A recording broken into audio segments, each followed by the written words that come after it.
David. Welcome to the Heart of Rural America, the show where we highlight inspiring people doing incredible things in their rural communities to make agriculture and our country stronger. I'm Tyler Radke, filling in as host, and my guest today is my lovely bride, Amanda. Hi, Tyler. Hi. Are we really doing this? I guess. I've been forced. It's only taken 1 year to get you on the show. Yes. Yeah. It's 1 year, 1 year anniversary. Oh, congrats on 1 year. Hey, thanks. Yeah. We're giving away $1,000 in prizes on the show. So earlier this week, we asked folks to send in their questions of what they wanted us to talk about. And if you're featured in the episode, if we say your question and your name, you are one of the recipients of a $100 gift card to go shop at amandaradke.com. So pretty sweet deal. Yeah, it's a pretty good deal. Can I shop? Or... I mean, you're wearing a nice Ariat shirt from amandaradke.com, menswear. Yep, you're styling. So, okay, you ready to just dive into this thing? Sure. Why is it taking a whole year to get you on the show? Got more important things to do, to be quite honest. I didn't that, didn't I? No. On the phone. And I'm taking care of cows and on top of my job. So we got, It's kind of divide and conquer around here, isn't it? Yep. Yep. Well, I feel like this is the most anticipated episode of all time because I feel sorry if someone's anticipating this episode. Everywhere I go, traveling, speaking, everybody wants to know Tyler Radke. So today they get to meet Tyler Radke. Yep. You ready to dive into some of these questions? Sure. All right, let me pull up the questions. So we had a whole bunch sent in, and there seemed to be kind of a common theme. But Tyler, I'm going to throw you a softball here. It's from Sarah Johnson. How did you guys meet? In Brookings, South Dakota, in, let's say, January of 2008. No. January 2007? No. It would have been fall of 2007. Meat judging. It starts in the fall? I just remember meat judging. Yeah, it would have been the beginning of the new school year. I thought it was second semester. Anyways. Okay. So let's just say August 2007. No, we definitely weren't in school yet. It was like the first week. I don't remember arguing about this part. September of 2007. Go ahead. I'm not going to tell the story. You got to tell the story. This is going to be one of those things where my friend Leroy. Leroy Mack. Yep. Said he was on the meats judging team, and I judged through high school and things like that on livestock judging and stuff, and never really crossed my mind to do it in college. And Leroy, my roommate, talked me into take the meats judging class. And I didn't know anybody in the class. There was 10 of us? Yeah, you sat in the front row. Yep, sat in the front row by myself. I sat in the back row with all my friends. Yep. Amanda had friends in there. I didn't know anybody. and then she talked to me. I did. Made me talk. I didn't like you sitting all by yourself. Yeah, that's fine. I didn't want you to feel left out. And I also had friends that talked me into joining the meat judging team. Arnie Harstead and Jared Knock and Britton Blair all talked me into joining. I had no desire to judge. And I worked in the meat lab too. So that's another reason why I was taking the class and things like that. I worked in the meat lab as well. And I know for a fact you got paid more than me. Is that like some women's? Should I have protested? You deserve 70% of what I got. I did because Tyler could legitimately butcher an animal from start to finish, and I think I was delegated to. You could scrub a good pan. I'm gonna get in trouble on this. There's gonna be so many haters. Like there was just, you don't know this, but there was just an article in the New York Times about this gal called the Ballerina Farm. You heard of her? No. She's like this really popular influencer. She used to be a ballet dancer in Juilliard, and now she lives in Utah with her bajillionaire husband who owns JetBlue Airlines. But they have like 10 kids, and she's famous because they live like this traditional life on a farm now. But she competed in a pageant 2 weeks after her 8th baby was born. Yeah. Anyway, so everyone's all up in arms that she's this trad wife. The New York Times just came out and basically wrote an article saying she was like trapped in her life as a stay-at-home mom. And anyway, I just got thinking about that now that we're going to have all the feminists emailing you. Like they're going to be like, Amanda, blink twice if you're trapped. RadkeCattleCo@gmail.com. Send your hate mail. I do all the dishes yet, though. Yeah, Yeah, that's it. That's it. I'm He's not like, going any farther. I've said enough. I've said enough. I do my fair share of laundry. You do. So, You do help with the laundry and a whole host of other things. yeah. Okay, so we were on the meat judging team together, and How much fence have you fixed this year? oh my! Now we're gonna keep Yeah. score. You guys, this is what I have to live with here. I knew it was coming up. Yeah. Like, all right, Yeah, all right. We each have our talents. we're not gonna get through this episode. We each have our talents. That's don't we? right. Yeah. And yeah, so I am an anti-feminist. I will say that. I meant that to say that. Like, all in jest, I did wash the dishes in the meat slab, and I could grind the hamburger, and I could sell some beef sticks. Yep. That was about, but you could, do everything. Yep. So fair enough. You got paid more. All right. Wow. I didn't think that's where this was going. I did not either, but that was just like a thing I was thinking about, and but it all points to, this is something I talk about in social media in my speeches sometimes, like men and women are created differently.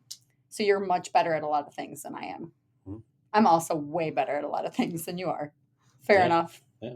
Okay, but we complement each other. Happily married. Blink twice if you need to escape Tyler Radke. Question number 2. All right, question number 2. Okay, so I'm scrolling through this. We're gonna pull out. All right, here's a fun one from Abby Graves, my editor of the show. Right. She says, if you weren't raising cattle, what would your second choice of animals be? Oh, ducks. Ducks. Yeah. Well, why? I don't know. I had ducks since I was a kid. I like shooting them. I guess. They're hilarious. Like, why are they hilarious? Entertaining? I don't know. Okay. Yeah, and they taste good.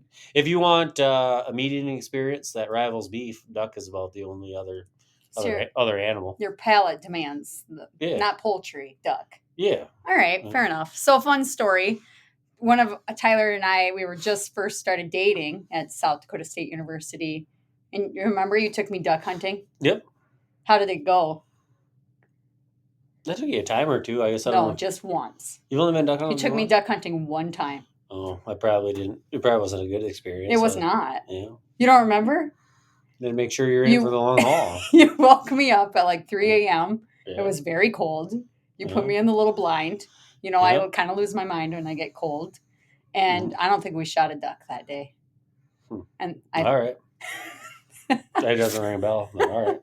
I got the pictures. It's in that scrapbook. All right. I believe you. Other fun duck story. You guys might know this one, but I was speaking in Nebraska at, let's see, what was it? Kiapaha FFA chapter. I probably didn't say that right. But they had a benefit auction at the end, and so they had poultry that they had raised, ducks that they had raised, and I got kind of bored, and I thought, I'm going to buy some ducks. And so I bought some ducks, brought them home in a shoebox. I thought Tyler was going to be so mad at me for bringing these random animals home, because I am kind of the type that I was mad because there's more chores. No, you weren't. I was mad. Yeah. No, you were maybe mad at the goats. Once you start, then no.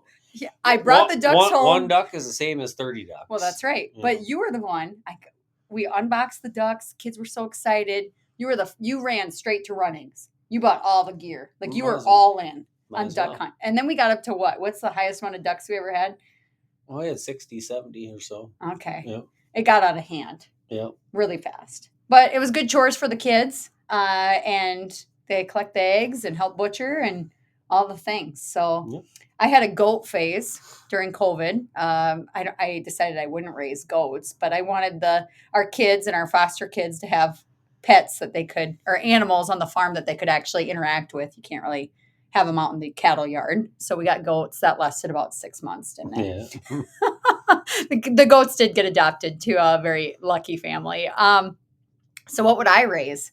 Do you have any guesses what my answer would be? I really don't. know. Other than cattle, they all have their kind of. I'm just a cattle girl. Yeah. But you know what breed I would get if we weren't doing what we were doing? Mini Highlands or something? No. Although they're great. I would remember when I wrote for Speckle Park Journal. Oh yeah. I love those. Speckle Park. They're beautiful. Very niche. Yeah. That's what I do. So I guess I'd still have cows. I've picked my lane. All right, here's I another. don't think you keep anything else alive. Probably not. No, yeah, no plants, no. What do you mean? I could keep all kinds.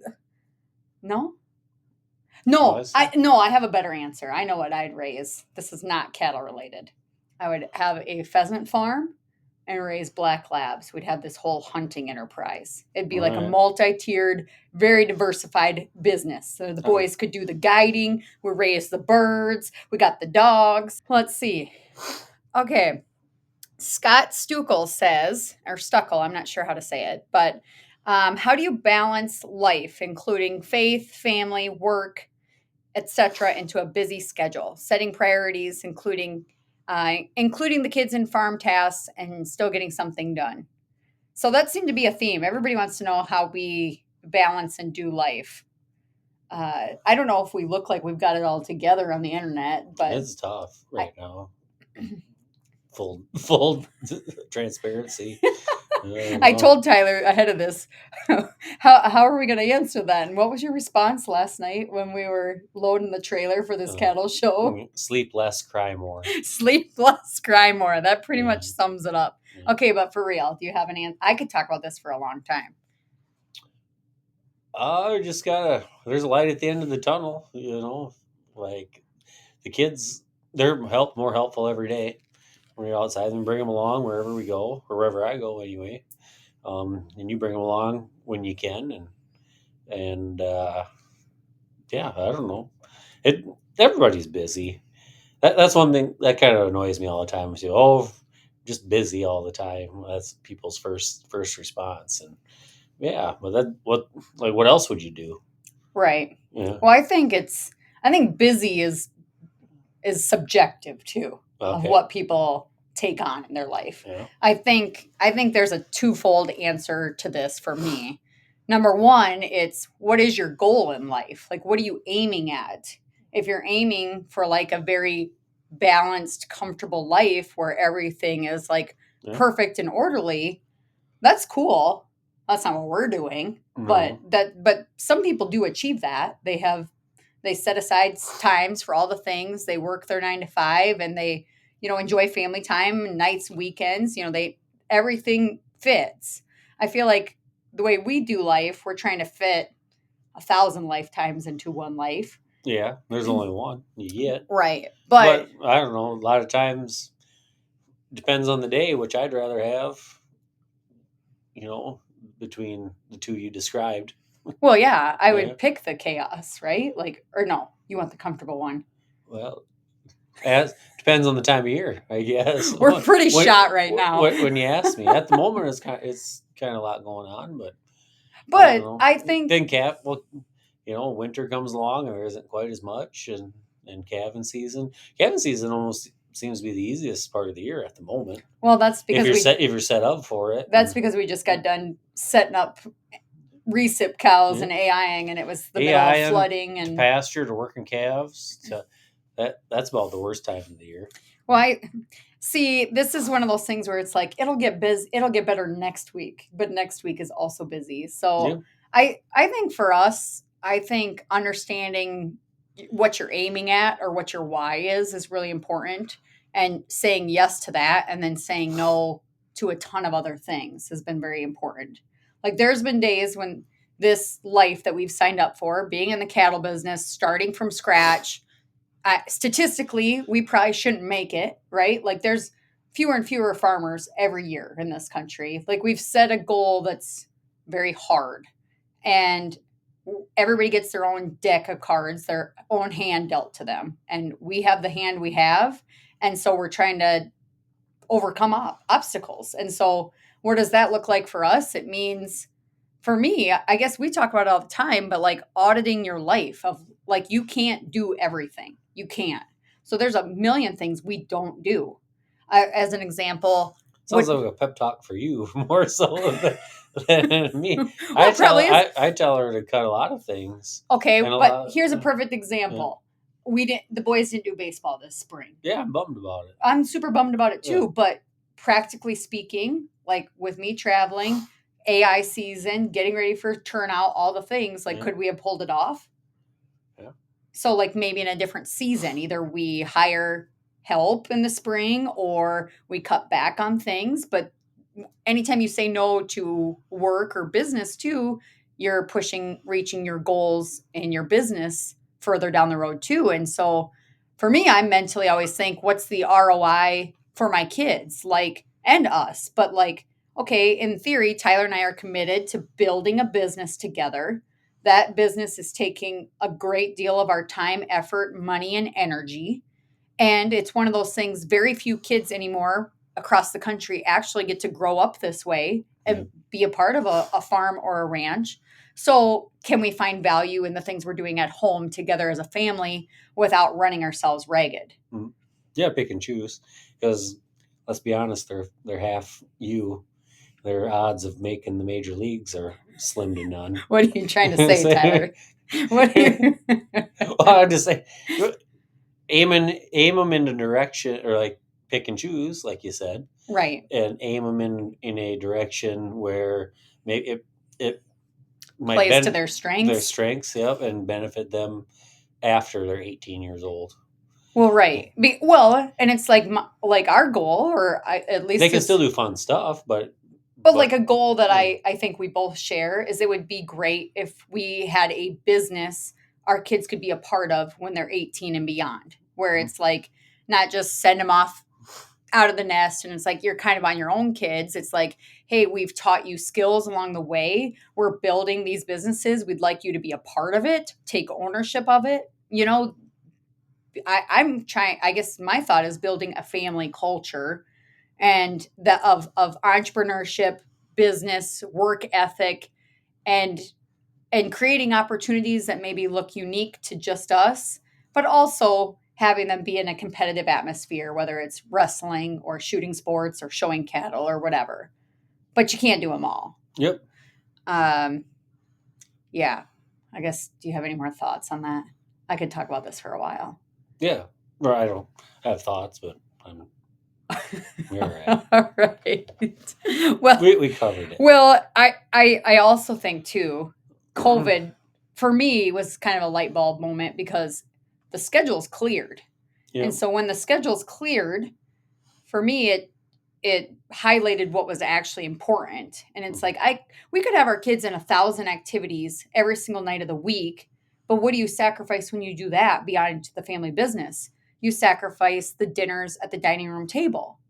And to me, that was one thing I wanted to hang on to, even though it gets harder and harder now that life is busy and we're running more again. But like when the world shut down, some of my best memories were sitting at the dining room table. The kids would call it fancy supper. They'd make their little place cards, and we would light candles, and they would help serve the meal. But like statistically, over half of marriages end up in divorce. Kids are anxious and depressed and have all kind of anxiety and stress in their lives. And like unplug, slow down, and just spend time together as a family can, if what you're doing outside of the home sacrifices that, then I don't know, it's a checks and balance. You get what I'm saying or not? Yeah. Would you like to add to that or no? No. You're just 100%. Or do you disagree? No, I agree completely. Well, that's no fun. Yeah. You want to fight on the podcast? Or? No, I just want you. You should tell them the story of what I said to you on the van, me judging. That just reminded me of that. Oh. So she'd try to embarrass me by saying, whenever I walked into class, saying hi, Tyler, like that's super in front of everybody, like made a point that everybody knew I walked in, because kind of awkward person, really. And me and my buddy Leroy were in the back of the van. Leroy was even like very shy. Yeah, and in the back of the van on the way home from Sioux City, whatever plant that was. I spent 12 hours in a packing plant. Yep. And on the way home, I was like, this is the dumbest thing ever, because I just spent freezing to death in a plant and looking at ribeyes. It didn't make much, or it was still kind of, I was still trying to make sense of it. And Amanda looks over the seat and says, hey, what's your opinion on something? Let's argue about something. And that was, And these two idiots in the backseat just look at me like, All right. okay, crazy lady, what are you talking about? But I was bored too. Yep. So it's like, yeah, that was another thing. Let's argue about something. Yeah, let's argue about something. Yeah. Well, I needed some intellectual stimulation. I was bored. That was another thing too. I always liked to have a pep song in the van. And, and Tyler Radke was like, "Hey, let's just go judge." That was really like, we gotta get like our fight song blaring and like stuff. I gotta fight. right. I gotta like a hype song playlist before my speeches. Yeah. So you don't have to just go out and do it. Right? try your best. So when you were wrestling in high school, you didn't have any. That was before MP3 players were just a thing. You were pretty fancy if you had an MP3 player and had earbuds in. So you didn't listen to any music? No, not really. So what'd you do? You just went and sat in a corner and thought negative or positive? You just self-motivated? Yeah. So do you have like a pep song, hype song now? Something that really gets you going? Not really. Not one that I can pinpoint. How did we end up together? Don't they say that opposites marry each other? I think it's true. Although we're pretty much alike in a lot of ways, too. Yeah. Draw another question out of the hat here. Okay, Abby Schultz from Nebraska. You know Abby. Yep. Okay, great family. Okay, she says, what's one blessing that has come from marriage that you didn't expect? Awkward. I don't know how to answer it, really. Other than I think when we got married, I don't know if we knew what we were signing up for. Necessarily. Yeah, we're relatively young. 22 and 24 years old. By today's standards, yeah. Just dumb kids straight out of college with student loan debts and car payments. Yeah. Like we had nothing. I always knew I was going to have kids, I guess, but I don't know, the depth of it kind of still surprises me to this day. Of just like what's required to raise kids or what? No, like the reward, like how rewarding it is. Aw. Yeah. That's so sweet. Yeah. But the blessing I didn't expect, like, yeah. Like, I didn't realize, you never realize until you actually have kids. Yeah. Right. I think, well, talking about parenting has been more than I thought it would be. Yeah. Like, I knew it'd be hard, but maybe it's hard because, well, we've got 4 kids, ages 10, 8, 7, and 6. The boys are very close in age. I grew up with all sisters. So did you. Yeah. Did you have any idea what these boys would be like? Oh, yeah. I knew myself. I guess I was a boy. well, just color me shocked because just multiply that by 3. 3. It's like a gang or like a herd or just like a mafia. It's yearling bulls that we live with. Yep. Who knows what they're doing right now? We told them Mom and Dad are going to go record. It's quiet, so I'm assuming they've left the house. It's too quiet. Mm-hmm. It means terror's happening. Okay, so yeah, I would say the kids have been a great blessing and surprise. Like foster care, adoption, that was not something I really expected. I'm guessing you either. Did you ever in a million years think you'd have a dozen kids just running around this place? No, we're a long ways from that unless you have other ideas. No. Oh, I mean, we had a dozen kids come and stay. Oh, yeah. Like one at a time. Yeah. I think, so Scarlett is like a mini Amanda, which is interesting. Mm-hmm. But Thorn, our oldest son, is like a miniature Tyler. And I feel like I do the same things to Thorn as I do to Tyler. Like, do you know we were at swimming lessons today and Thorn walked by me. He pretended he was too cool, but his face like was all like serious. Like, I'm really sweet, but I'm not going to look at my mom kind of thing. And I really wanted to be like, hi, Thorn. But I didn't want him to hate me forever. Yeah. So I contained myself. That'd be worse for that poor kid. Don't. I know. I kept it under control. Then we have sweet Alex, and then we have just wild man Croy, who has decided he's going to be a priest when he grows up. We'll see if that's a thing or not. But he was very naughty the other day. And I said, why are you so naughty? He says, well, I got to get it out of my system before I'm a priest, Mom. So that's what we're dealing with around here. I don't think that's how that works. Yeah, I don't think that's how it works either. Okay, let's see. Everybody wants to know how we manage everything. We talk that dead horse till it's blue in the face. Right. Okay. All right, Bob Jones asks, tell us why you got into foster care and adoption. We had a whole episode on this, 2 episodes, and I've been promising people that you would come on and talk about foster care. So now's a good chance. Why'd you do it, Tyler Radke? I don't know.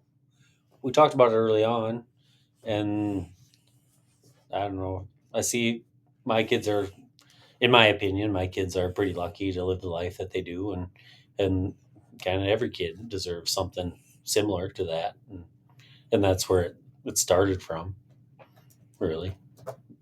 And then what? Then we had 3 kids, though.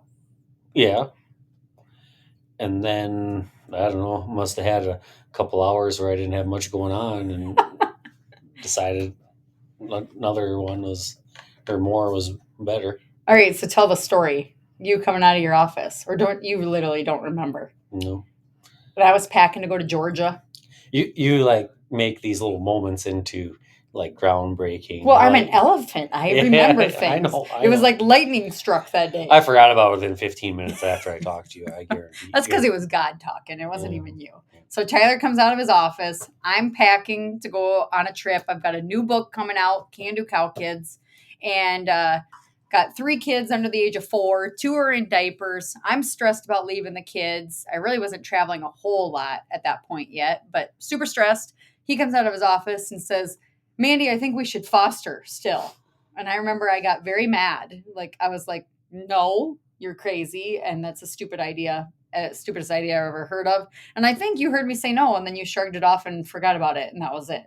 That was the end for you, right? Like, it was just like a thought in passing, not thinking like everything would happen really fast after that. Yep. So then I got on a plane, headed to Georgia, and the in-flight movie that day was Instant Family about Mark Wahlberg. See, this was a monumental thing. Yep. Maybe not for you, but you were along for the ride at this point. You started it. You just set it in motion. So the movie is about foster care and this couple that adopts 3 kids out of foster care. So I'm on the plane crying because this was something we had considered very early on. And then I got pregnant. We had all these babies. So it was kind of just like something that just wasn't going to happen for us or wasn't really on our mind.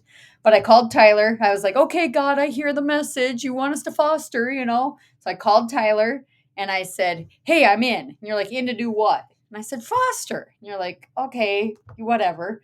Then I get home from the trip. We make a call to the state office to say like, hey, we're interested in just learning more about this. And they said, do you remember what they said? Come to class tonight, basically. Yeah, it was like classes had started last week in town and hop on in. And so we didn't really have time to chicken out. And do you remember how we got our first kids? Do you remember their names? Don't put me on the spot like this. TC and LJ. Oh, TC. Yep, I remember. Now I do remember. I'm taking 4-wheeler rides and yep. Yep. So I got a call and it was a private number and it was a call for these 2 kids.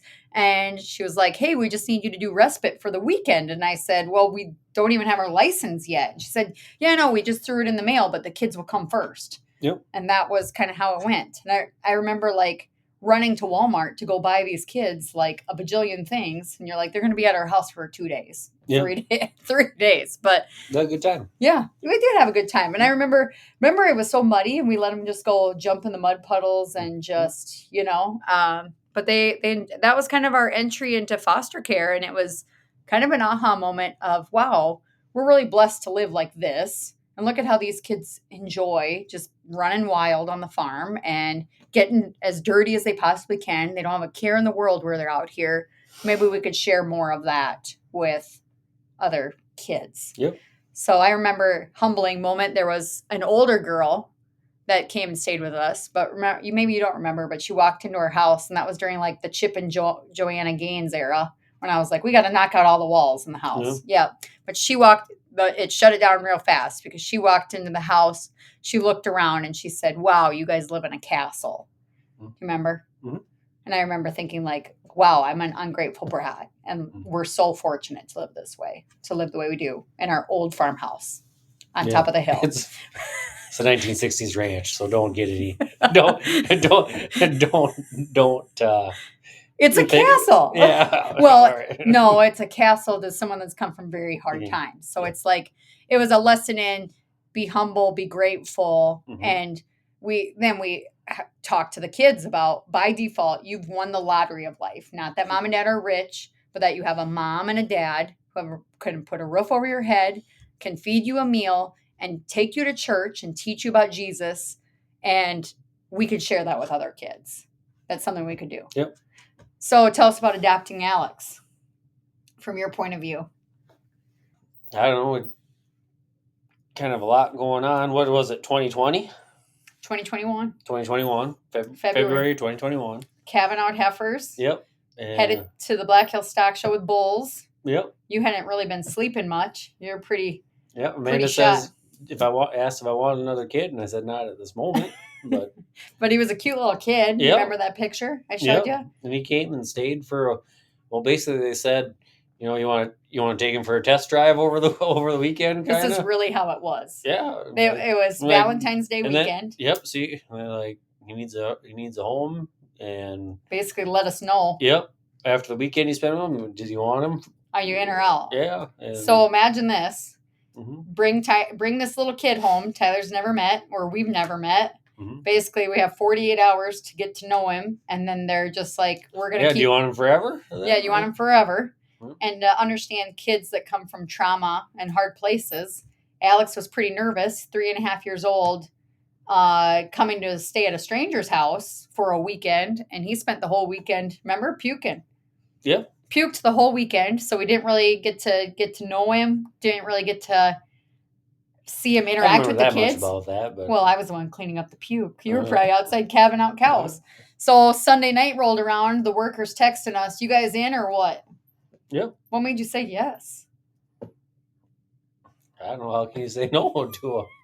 Well, he's a great kid. We say no every week to foster kids. I mean, every week we get new cases. What made you say yes to Alex?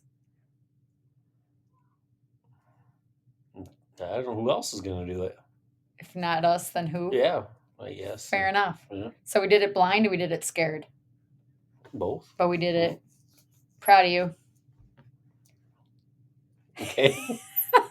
He's like, why is she me?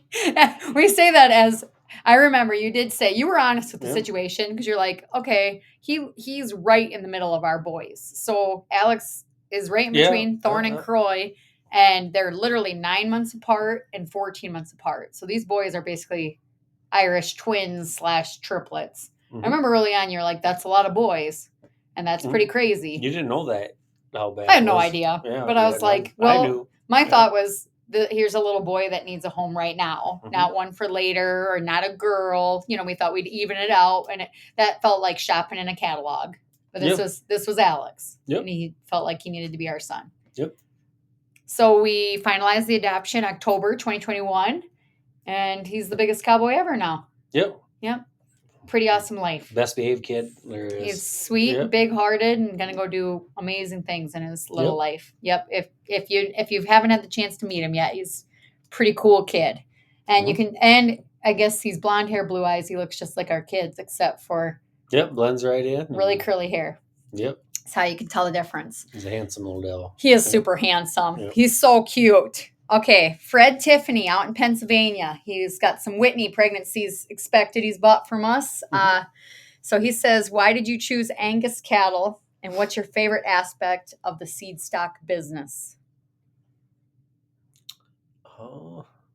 Angus cattle, they complement our limousine really well. Needed to add something to branch out from that, and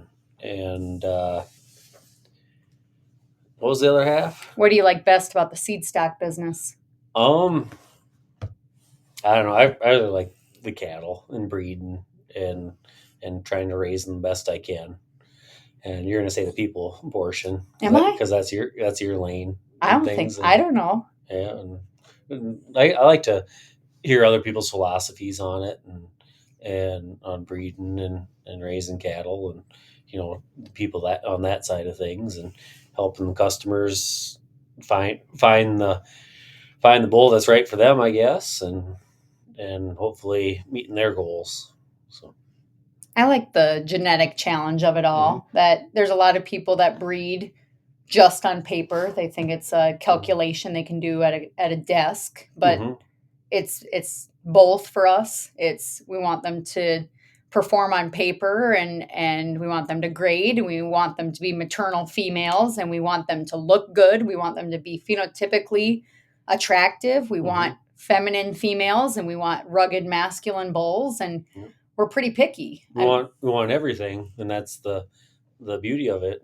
That's the challenge. We'll never get there. The pursuit of the perfect beef animal. You can probably picture her in your head, the perfect female, and it's been a grind for Tyler and I. I think this is our aim. This is our passion. It's a shared passion we have, and it's changed a lot over the years. I mean, when we first got married and bought this place, we bought it a month after we got married. I don't even know why the bank gave us the loan, to be honest. I remember signing on the note thinking, we're not going to pay for this thing. Yeah, suckers. This banker's an idiot. Yeah.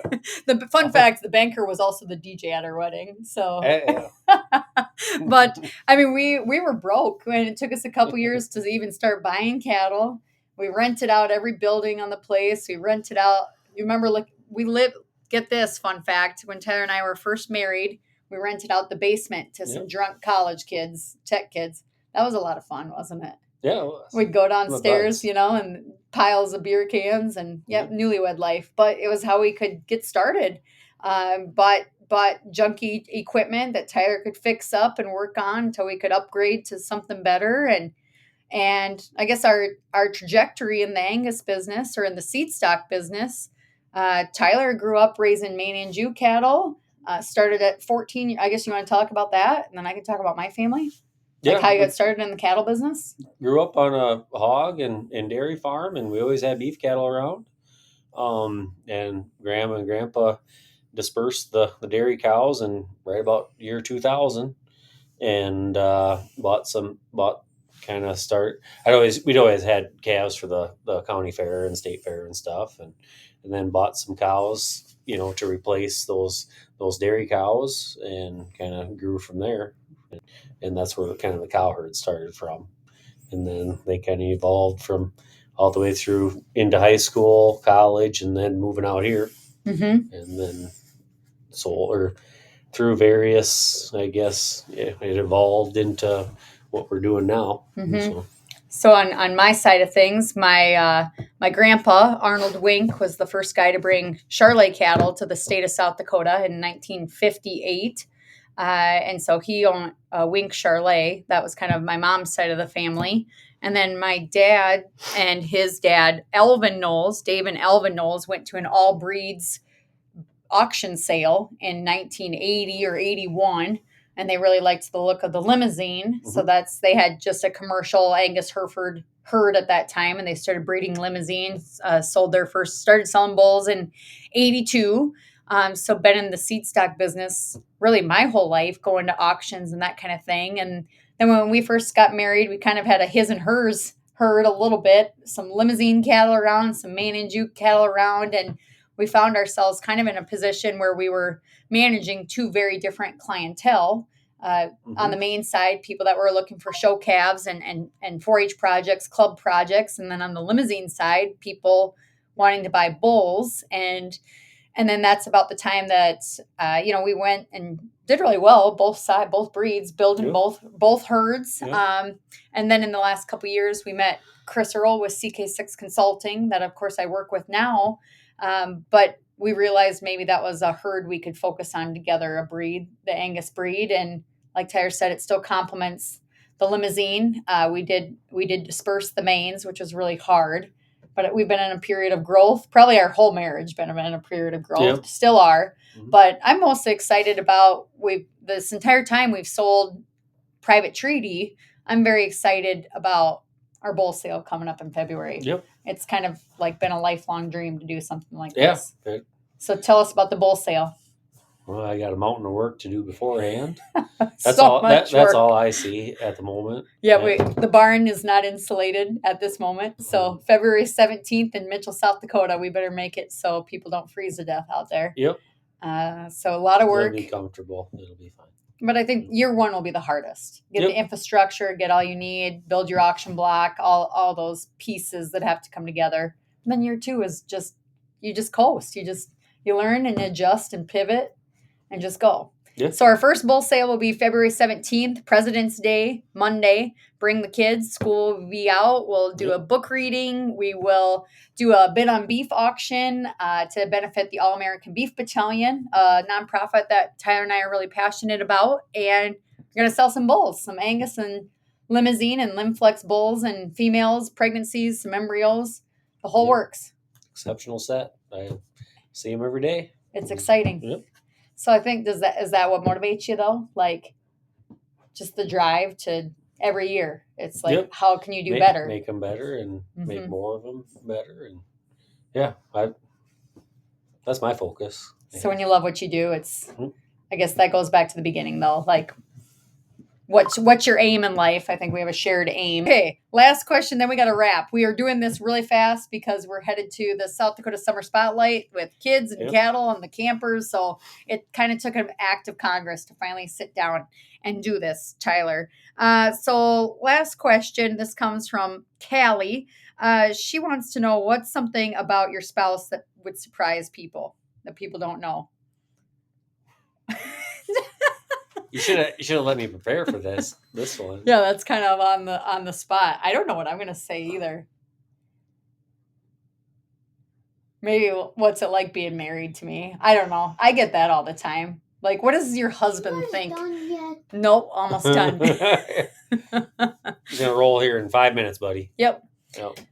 That means the crew is getting restless. So yeah, people say what I guess. Help me out here. What's yours first? What's it like being married to me? And people see like Speaker Amanda on the road. I don't know. He's so scared. I am really scared.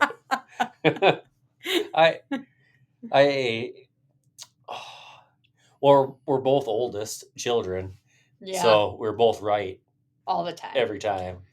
So we'll have a good debate, I guess, if you could call it that. Are you saying I'm bossy? Yeah. Well, no, like each one of us being the oldest, we're very firm. Yep. And strong personality. Yeah. That's where we're the most alike. Yep. Yeah. And we see our siblings. I don't know. People probably see that though. You think? In your that you're I don't know. Not boss but you're like, I don't know. You have your convictions and that's your personality, I guess. Fair enough. Yeah. Yeah. So once again, I didn't answer the question, I guess. I must be putting out a vibe though, because everywhere I go, people are like, "You must be married to a saint." So I put out that. What's the vibe I put out? Intensity, I guess, is probably what it comes from. Yeah, but people don't know you're just as intense, really. Yeah, it's just how maybe not as outwardly that way. No, but like any convictions I have that I vocalize, you're right there agreeing for the most part. For the most part, yeah. Or do you disagree sometimes? Well, then there's the disagreeing side, yeah. Yeah. But then it's and I don't know if I've ever talked you into anything. I don't think so. Yeah. Probably not. No. Yeah. But to my credit, your friends did say, you're like, do you want to tell that? Do you want to tell that? I don't care. When Tyler's friends found out he was hanging out with me, what did they say about me? Are you sure about that? You sure about that? She's got lots of opinions. No, they said I was crazy. Well, yeah. Yeah, he was trying to be nice. Yeah, I was trying. You want to put it out there, go for it. Yeah, they did. They did. But, yeah. But mostly because I was outspoken then, too. Yep. I wasn't, like, normal. Just going to be, like, this sweet little girl you'd drag back to the farm, and she'd wash her dishes quietly. Mm-hmm. I wash the dishes. What's your answer? I want to hear this. What that would surprise people about you? Wasn't that the question? Yeah, I think so. Something along those lines. I don't know. Probably the same answer. That you're pretty passionate about stuff. You care a lot about outcomes. Yeah. And I don't know. What I think the misconception people have is that, like, either I get asked, like, does your husband try to rein you in? Or, like, has he ever told you no? You've never really told me to, like, not stand up for something I believed in or not. But so I think in that regard, we're in line of that. We both like believe strongly in things and we're both content to choose maybe the harder path in life versus the easy, comfortable one. Mm-hmm. Otherwise, you wouldn't have fostered kids and adopted, and you wouldn't be in the cattle business. Like, you would pick a different path. Yeah. Yeah. So I guess I knew I was going to marry Tyler when he told me, and when he was wrestling, that he would get up in the middle of the night and do push-ups because his competition was sleeping, being weak. So Yeah. I guess I knew I could work you hard if I drug you home. Fair enough. Fair enough. Well, that's the thing. I think Tyler and I both really, we like the work we're doing. We love what we do. So we do it together, stick together. I'm blessed to raise some kids this way. Yep. All right. Anything else you'd like to add, Tyler Radke, as we close out the show? I don't think I stuck my foot in my mouth too bad. Just a few times. At any point in time. So I'm going to leave it at there. I told Tyler no edits. It's just we're run and gun. It is what it is. So if you'd like to meet the one and only Tyler Radke in person, you can. August 24th in LaSalle, Illinois at Mudge Farms for the Genetic Allies sale hosted by CK6 Consulting. We've got 3 genetic lots on there, including a pregnancy and some embryo packages. And I am dragging Tyler Radke along with me. So I invite you out to that sale. Come hang out with Tyler and I, and we'd really like to get to know you guys. Anything else you'd like to say? Sounds great. Tyler doesn't get to go speaking or anything with me much either. So Usually this is the guy that's at home doing the work, keeping the wheels turning, running the kids around. That's what people, I think, would be really surprised by you. I'll adjust my answer to that you just take the kids wherever you go. Get the job done. Doesn't faze you. So with that, all right, we better go pack up the kids right now, head to the show, and I hope you guys enjoyed this episode. If you've got any feedback for Tyler, I know he's just dying to hear it. So I'm Amanda Radke alongside Tyler Radke, and this is The Heart of Rural America. Hope to see you all on the Dusty Trail very soon.